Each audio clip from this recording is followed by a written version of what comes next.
আমার আপনার মতো কত মানুষ রোজ কবরে চলে যাচ্ছে। প্রতিদিন কেউ না কেউ আল্লাহর ডাকে সাড়া দিয়ে ওই অন্ধকার কবরের বাসিন্দা হচ্ছে। কিন্তু আপনি ব্যস্ত এই মিথ্যা দুনিয়াকে নিয়ে। কখনো কি ভেবে দেখেছেন, যদি এই মুহূর্তে আপনার মৃত্যু হয় তখন কি হবে? এই অন্ধকার কবরে আমি কেমন করে থাকব? না থাকবে আলো বাতাস, না থাকবে নরম বিছানা,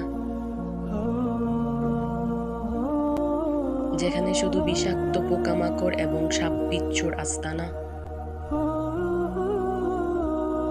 এই দুনিয়ার এত সাফল্য, এত এত আয়োজন, কিছুই তো আমার সঙ্গে যাবে না। শুধু যাবে আমার আমল।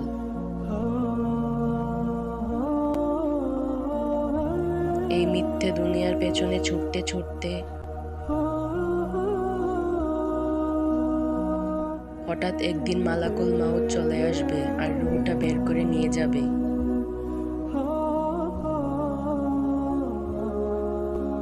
হাজারো চেষ্টা করে আমি সেই মৃত্যু থেকে রেহাই পাবো না। দুনিয়ার মোহমায়া ছেড়ে চলে যেতে হবে সেই দীর্ঘস্থায়ী জীবনে।